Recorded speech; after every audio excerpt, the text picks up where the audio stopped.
Hi, folks. My name is Girish Bally, the host for Back to Basics, another Back to Basics for another week for season 3. Today, we're going to speak with Theresa DeWit, and we're going to find out what does it take to sustain your marriage, sustain your relationship between the two couples. Marriage is one thing that people they just don't want to get into because it's too messy.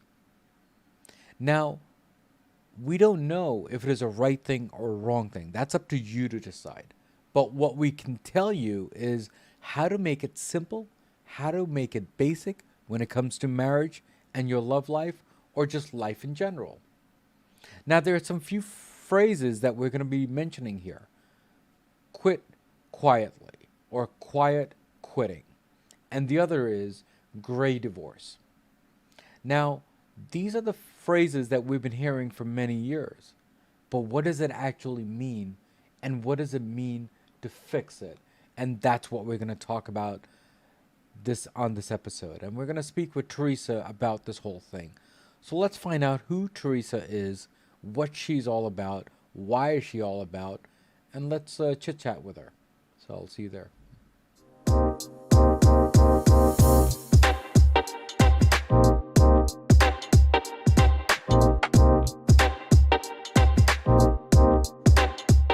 Now, today we are definitely going to be talking about marriages and how the relationship is and how it breaks or does not break.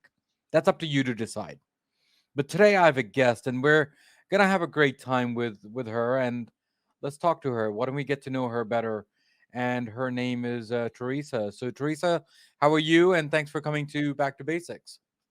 I'm so happy to be here. Thank you for inviting me. I cannot wait to carry on with this discussion. See how we go. Of See course. where it Thank you. goes. Thank you again, Teresa, for coming here. We spoke earlier, many months ago or weeks ago, and here we are, and finally on season 3. So thank you again for coming here. So before we talk about the details of the marriage, the relationship, and the quiet quitting, as I mentioned in my intro, and I've also even talked about the gray divorce, as I said on my intro. What does back to basic mean to you? Well, I think that it's very important that we get back to basics in our relationships. Hmm. Think about when you were dating. What was it like the first few dates? You spent a lot of time talking, you connected, you had some intimacy and some excitement to spend time with that person again. We need to get back to that initial feeling of how it was when we first met. Hmm. Yeah, thank you again for that, and thank you for explaining that, Teresa, for coming here. So, as I said, when you and I chatted, we talked about marriages and the details of that, and how important it is for couples to be together for the longest time. I mean, there are very few couples that I know, or lately it's a lot now because I think I'm noticing now since you and I've chatted, and it looks like there's certain people who are celebrating 30 years, 25 years, 50 years, right? But then there's some marriages which last even 6 months or even a month, a year, or 10 years, and they say, okay, I'm done for the day. So what are your thoughts on my interpretation when it comes to the marriages and how long and how less they are? We have a very disposable culture. Mm, We throw things away right and left, and that includes relationships. The idea of committing to something is not it's a little old-fashioned. mm, Sticking with something, pushing through. It's so much easier to say, "I'm done with you." With a kind of a culture that we just throw things away. But relationships are something, we get excited about them. We're excited in a new relationship, and we initially think, "Oh, I'm going to spend forever with this person." But when we get into the nitty-gritty of a marriage, we realize that it's a lot harder than we expected. But mm, the on the backside of it, going through a divorce, you think that marriage is hard? Go through a divorce. mm, Divorces, leaving a relationship, ending a relationship can be not only expensive financially, But when we talk about the emotional repercussions and all the drama, well, I mean, we've all seen a friend who goes through a divorce, and for an entire year, they're talking about all the rah, rah, rah, all the awful parts about going through that divorce. Divorce hurts. Divorce mm, sucks. And I'm on a mission to make a difference in a million marriages. I would like mm, to see, I have a book out. It's called Less Conflict, More Joy. Here's my 5 seconds, my a 5 second advertisement for it. I have 14 different principles where a person can learn a simple tool today. They can apply that tonight and have a better marriage beginning tomorrow. So, mm, my whole purpose in life is to try to get these principles out to people, help them, give them some tools that they can work with so that they can apply them in their marriage and get down that road of 20, 30, 40 years to have that longevity. And mm, whether it's a person that's in their 20s that are looking for answers, or a person that's in their 40s, 50s, and even 60s that are looking to refresh their marriage, make it more fun, bring back the spontaneity. mm. Once I have lots of tips and principles, and we'll cover some of those today as we talk. Mm. Yeah, thank you again for that. So let me give you an example, if you don't mind, right? I mean, we have newbies who get into marriages, right, and they're kind of not into compromises, okay? And people back in the days are all about compromises, right? Mhm. And the thing is, between what I've noticed is that people, they're not vocal enough.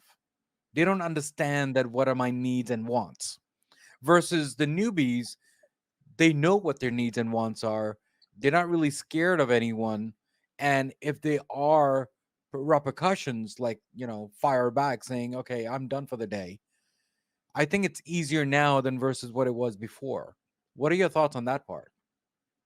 People tend to be more willing to share what they want when they're younger. For sure, as you get older, people are less likely. Let me give you one tip for those of you who have a hard time communicating what you need in a marriage, what makes you feel good. Just use the sentence, I feel loved when you, and then fill in the blank. What is that thing that makes you feel loved? But you mentioned communication. Communication is essential. It's so important to explain to the other person and to explain to them what makes you feel good. Understanding that five, if you have you heard of the five love languages? No, tell me, It's please. a book out by Gary Chapman. It's been out for a really long time. It's amazing. I actually feature it in chapter 5 in the book. There are 5 essential different types of love languages, the way he describes it.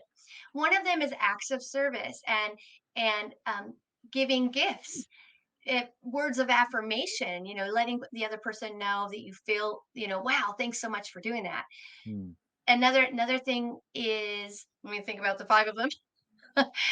Another thing is quality time, talking, connecting, and then physical touch.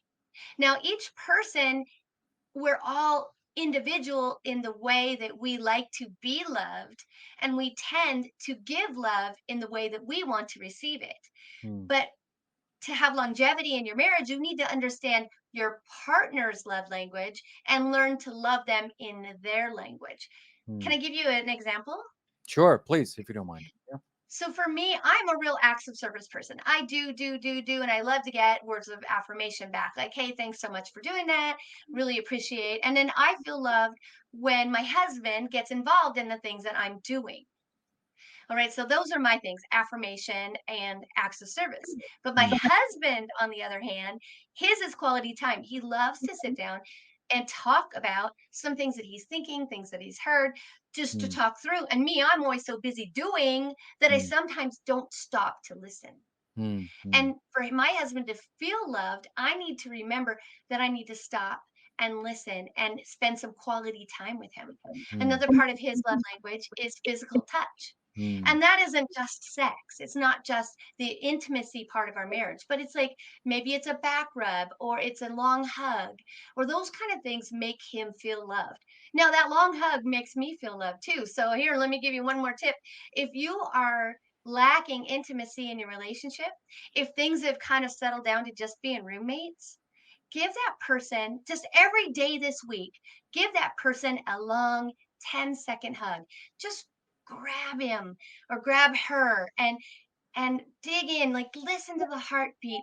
Just hold them tight for just 10 seconds each day. And you'll be amazed at how much closer you feel to that person at the end of the week, just by that one simple thing. Those are Mm. some of the simple principles that I talk about in my book.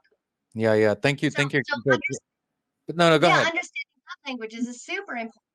And that's another aspect of communication that when you're communicating, if you're thinking, oh, he seems to be in a funky mood. What's his love language? What does he need right now? And as you try to answer those questions and provide what they need, it can help settle conflict in your marriage and create more connection.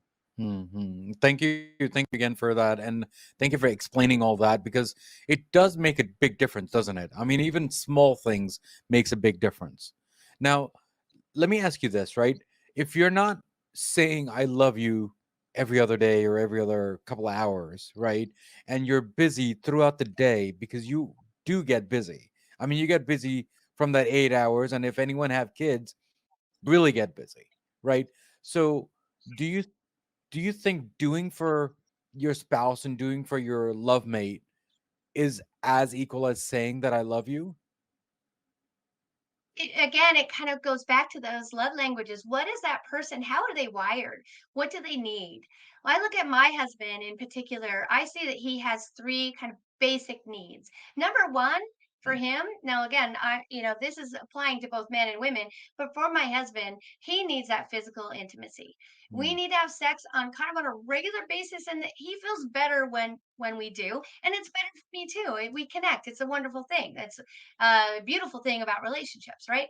The second thing he just needs some food sometimes. Sometimes he'll be in a funk and he hasn't eaten. And so if I can kind of have a dinner plan, have some ideas, it's not like it's only because I'm the woman, it's my job to make dinner. I'm not, we don't have operate in that relation in that way in my relationship. And I don't think most modern marriages are like that anymore either. I mm, work, I have plenty of hours in my job as well, mm, but if I kind of maybe plan ahead and say, "Hey, I was thinking about throwing these brats on the grill. How does that sound to you?" And he's like, "Yeah, that's great." How hard is that? mm, To turn on the mm. grill and cook some brats. Yeah. Yeah. Thank you. So Thank you. so Go and then ahead. then the thing for him is and understanding that I need to there's ways that I can show him respect. Little things can be, "Hey, baby, I'm going to the store. Is there anything you like?" Mm, Or again, loving him and listening to him and finding out what's going on in his mind, mm, taking some time out of stopping and listening. Those are mm, ways that I can show him respect. In fact, I have like 49 ways to show your husband respect in this too, which again, it's that's a female to male thing, but women need respect too. We all need to be held. We need to be, like, for me, that those words of affirmation, being told that we're appreciated, that mm, can be a big love language, a big thing that people feel, that fill their love bucket and make them feel more comfortable in their relationship with the other person. Thank you. Thank you for explaining that. And there are different needs and different wants for every couple. I mean, this is just one example from one examples that we're giving here. So thank you again for that. So earlier in my introduction, I did talk about the two major phrases that we usually hear, like recently. And what are your thoughts on the quitting or quiet quitting? I mean, what does that mean to you, and what does it mean to the society around us? We are a little bit of a just throw away culture, right? So quiet quitting can apply not just to your work, but also to your relationship. The idea of quiet quitting is that you step back and then you step back again. Maybe you don't advocate for your needs at work or in your relationship. You step back again. Maybe you start showing up late or disengaging in meetings. Mm, And these are again, or disengaging in conversations. You mm, step back again, you keep on stepping back until one day you just like, I'm done. I'm out. You just maybe don't show up for work anymore. Or one day with your spouse doesn't even recognize it. And you just say, I want a divorce. I'm done. mm, mm, and and you want to watch for those signs, not only in your coworkers if you're at work, but in your relationship. If you feel like that your partner used to advocate for themselves, if they would, if you did or said something that they didn't like, they would stand up and they would tell you how they felt about it. And mm, if now you do those same kind of things and now they just don't say anything, you might have a spouse that's on their way out the door and they're just not even telling you. They're mm, quietly stepping away from that relationship with you. mm, And if you find yourself doing the same, if you, in your case, you're not standing up for your own needs, you're not asking for what you want, you're not using that phrase, I feel loved when you, and having those difficult conversations that every relationship has to go through, you mm, need to communicate and tell the other person what you need, want, desire. If you stop doing those things, you may be doing that quiet quitting of your relation on your in your relationship. mm. Thank you again. And you know the way you're speaking about the stepping back and quiet quitting, right? It does also make me think that what about people who invested so much in their lives and invested so much in their kids and invested on everything that we have invested in together? There's just so much to lose. I mean, what are your thoughts on that part? I mean, should we just stop investing on added stuff and just start Not at less? all, not at all. It's important to invest. Like, first of all, think back to what it took to have your wedding. Now I'm kind of going way back. But think back, like you spent months planning this event. You spent tens to twenties, even thousands, hundreds of thousands of dollars. Some people have huge weddings, right? Maybe it's not just a day event, it's 3 days, 5 days. You spend a lot to get married. Do Hmm, you really want to just throw that away because you've stopped communicating, you've fallen out of love, hmm, you've just become, you're in the friend zone now and you're not even in the intimacy? Tony Robbins, if you've heard of him, he says you can't have an intimate relationship without intimacy. hmm, Now, how do you rebuild intimacy if you're into just the friend zone with your hmm, partner? hmm, Well, we could start with those hugs. We can hmm, start with remembering what it was like to kiss your mate. You hmm, need to invest time now.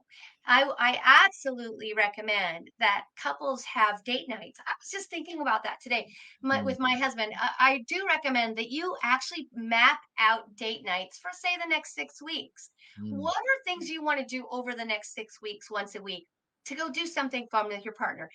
Why hmm, don't you just go to a pumpkin patch and go do something fun, some fall thing, like, or maybe now we're recording this in the fall, so maybe it's the springtime. Maybe it's you want to go someplace and see the spring flower. I'm thinking like in Japan, where they have all the beautiful hmm, cherry blossoms. Try to think, what's an event that you can do? Maybe it's a lantern lighting event, something that's going on in the evening. Maybe it's a wine tasting event. What are some things that you can find out to do? And even if it's not something, you don't always have to spend money. You can maybe just go for a lovely drive and go park at your favorite stop and bring a bottle of wine and have some time just sitting and talking together. hmm, hmm, Or maybe you want to do a staycation someplace. Go to hmm, a nice hotel that has a beautiful spa. That's something that Jeremy and I like to do. hmm, We will actually there's a couple beautiful hotels in town, and I'll just spend a Friday, Saturday night together. We'll get the spa package, maybe do a couple massage one day, maybe the other day go to, the whirlpool and the sauna, and do some of those lovely relaxing things that we don't take time to do out of our regular schedule. You don't have yeah, to go on a vacation. It can just be a little, even one night in a beautiful hotel with a couples hmm, massage and a spa package. It's lovely, and you're out only maybe a couple $100. It's not bad at hmm, all. To really kind of spend time together to invest in a relationship. hmm, hmm, The grass is not greener on the other side. Divorcing and then going to dating right now is crazy. hmm, There are some crazy things going on in the dating world. If you haven't been dating anytime recently, there are some nutty things that go on in new relationships and what people are asking of each other. hmm, And you want to invest time right now in your relationship. You need to fertilize the grass that you're on instead hmm, of looking for greener grass somewhere else. hmm, Fertilize that grass, spend time together, do some date nights, go on a staycation. In it go out, my husband and I also like to do couple dates. Go out hmm, with a couple, do card night, play game night at a friend's house. Those are all things that help. bring back the fun and the spontaneity in a relationship. Yeah, yeah. So that this would also apply to even the newbies who get into the marriages and they get divorced or separated within a year. Would that also apply to those people too? Truly, yes, especially young couples that have young children.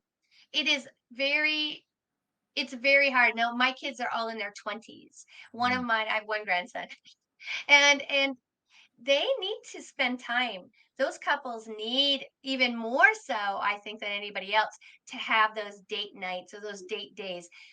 If you don't have the money, I remember when my kids were little, I was broke as broke can be. But what I could do is trade babysitting. Trade mm, babysitting with another couple so that you can go out and do mm, something different than what you normally do. If mm, you rarely order out, maybe order in tonight and just watch a movie together without the kids, or something that you can do together. Something that's pretty inexpensive, but the mm, kids are out of the house.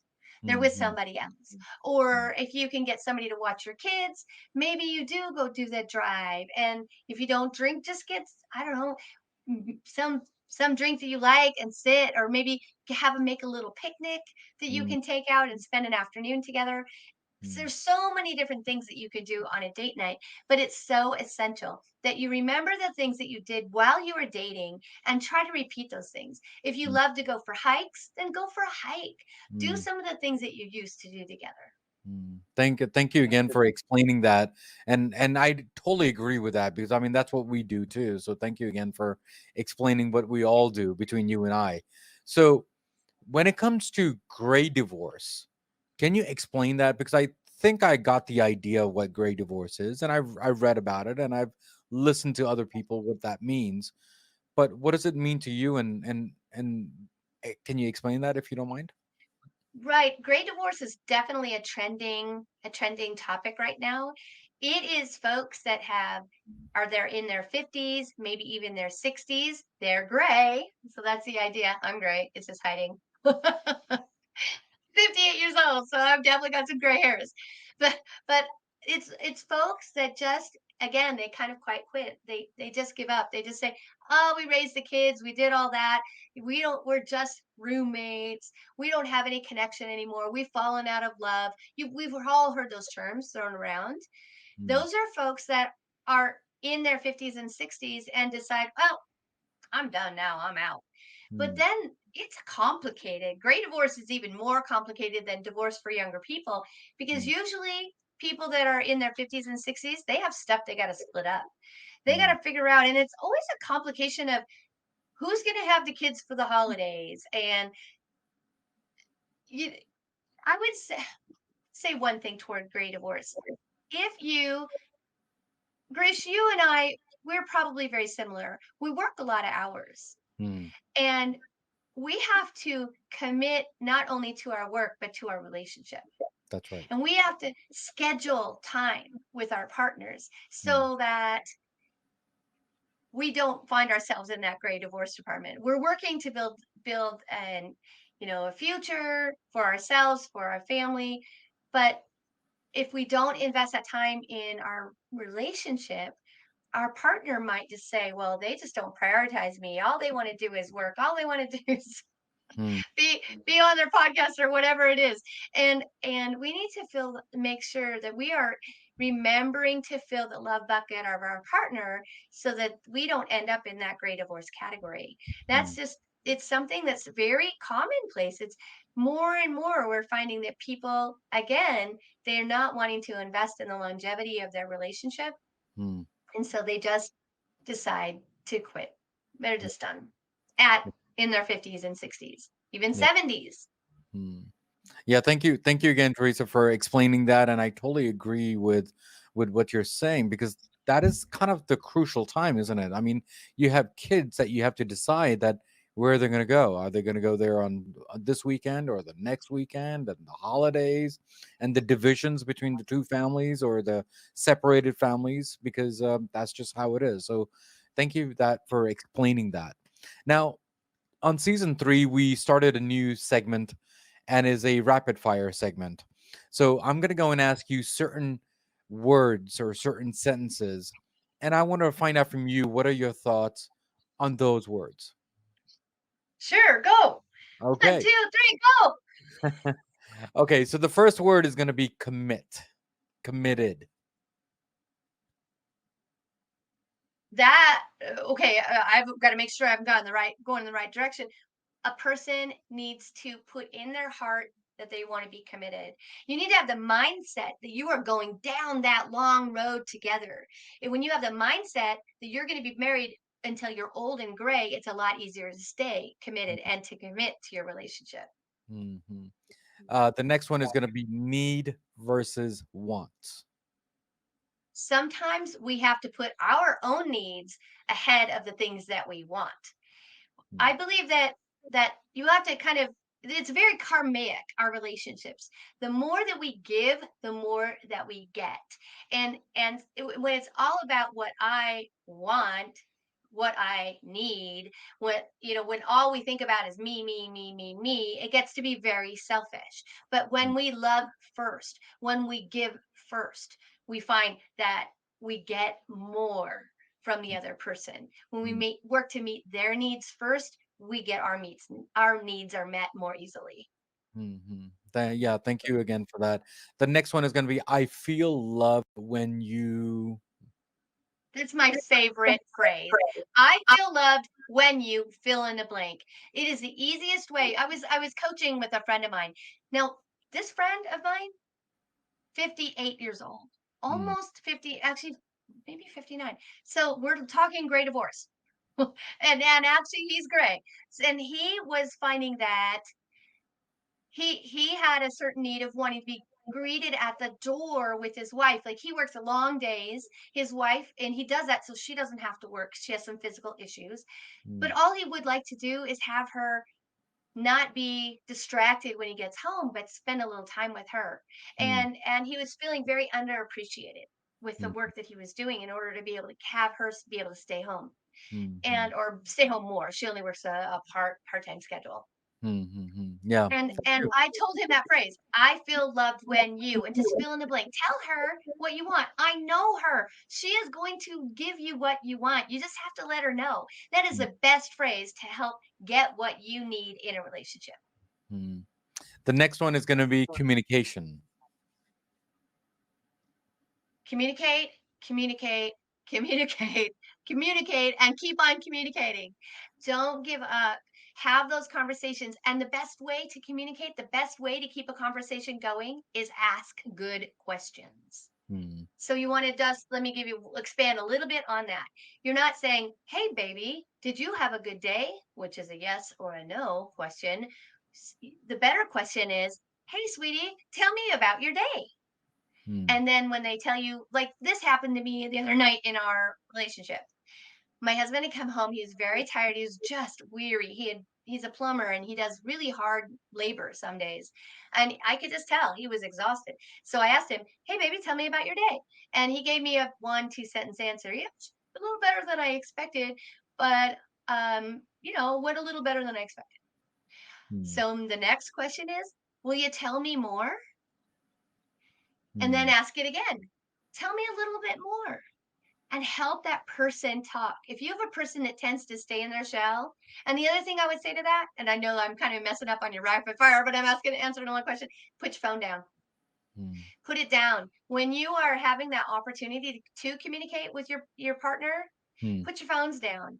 mm, Turn it on silent. Ignore the notifications on your wrist. mm, Just focus on that person. Look them in the eyes. Smile at them. That's something that I also recommend. Smile mm, when you're talking with the other person, engage, act like you're interested in what they're saying.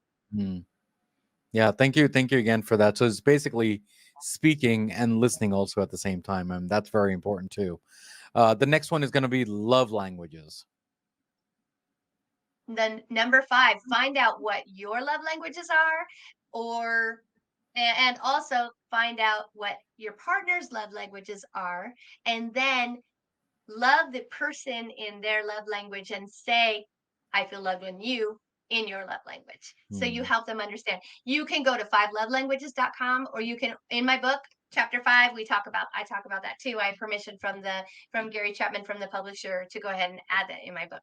And mine's a real simple. I just lay it out really simply. And there is a love languages quiz, which is really good. You could Google that. That's another great way to start understanding that vital concept in your marriage. The next one is going to be connections. In order to stay connected with your partner, you have to do a lot of those things: love language issues, communicating, date nights, investing time with your partner. Because that connection, if you lose a connection, both intellectually and physically with your partner, you Mm, end up just being roommates. And mm, that isn't why you got married. You didn't get married to be roommates. You got married to have an intimate relationship, both your heart and your mind, with your partner. mm, mm. So stay connected and prioritize being connected. Yeah, thank you again, Teresa, for answering the rapid fire, even though that it was a long rapid fire. But thank you again for that. Before you leave today, and I wanted to ask you, how is your journey on Back to Basics, and do you have any last words to all my listeners and my viewers on my show? Get back to basics in your marriage, the basics of communicating, the basics of loving, the basics of intimacy.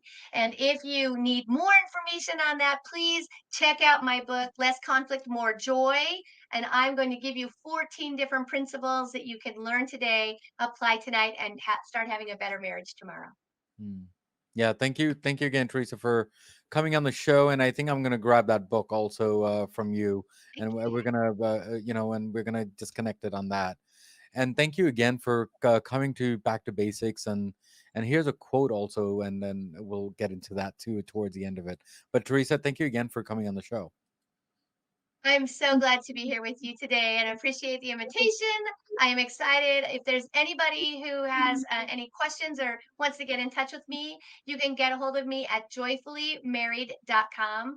I have an online course, I've got the book, and I also do one on one coaching. If I can help, I would be glad to. Thank you again. Thank you, thank you. So, guys, we spoke with Teresa today, and we talked about the basics of, well, the gray marriages. No. The gray quitting. No. The gray divorce and the quiet quitting. Now, those are the words that we talked about today, and we talked about step back, and we talked about a whole bunch of different stuff. But there's one common thing that we did say: communication, communication, communication. And that's what we are all talking about. Now, as usual, as always, there is a quote of the day from Back to Basics, and hopefully my guest will like the quote. The quote is going to be, let me see here if it is going to come up. A perfect marriage is just two imperfect people who refuse to give up on each other. Now, guys, don't lose hope, because you know what? Marriage is a very, very valuable thing, because it's not just two people, it's actually two families coming together. So just keep that in mind. Now, as usual, as always, what do we always say at the end of the episode? Now, look at the screen here. That's what we say. Everything in life goes back to basics, and that's what we did today, guys. Guys, take care. God bless, and I'll see you next time on Back to Basics. Thank you, Gareth, for having me on Back to Basics. Today, we're going to talk about marriage and getting back to basics in marriage. We're going to talk about communication, intimacy, the connection that every marriage needs. Please join us, and I'm looking forward to having you watch the show.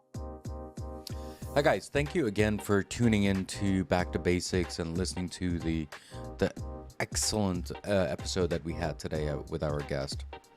With your love and support, we do need you to at least rate our show, review our show, because it does make us stronger day by day, week by week, as I usually say on my episodes.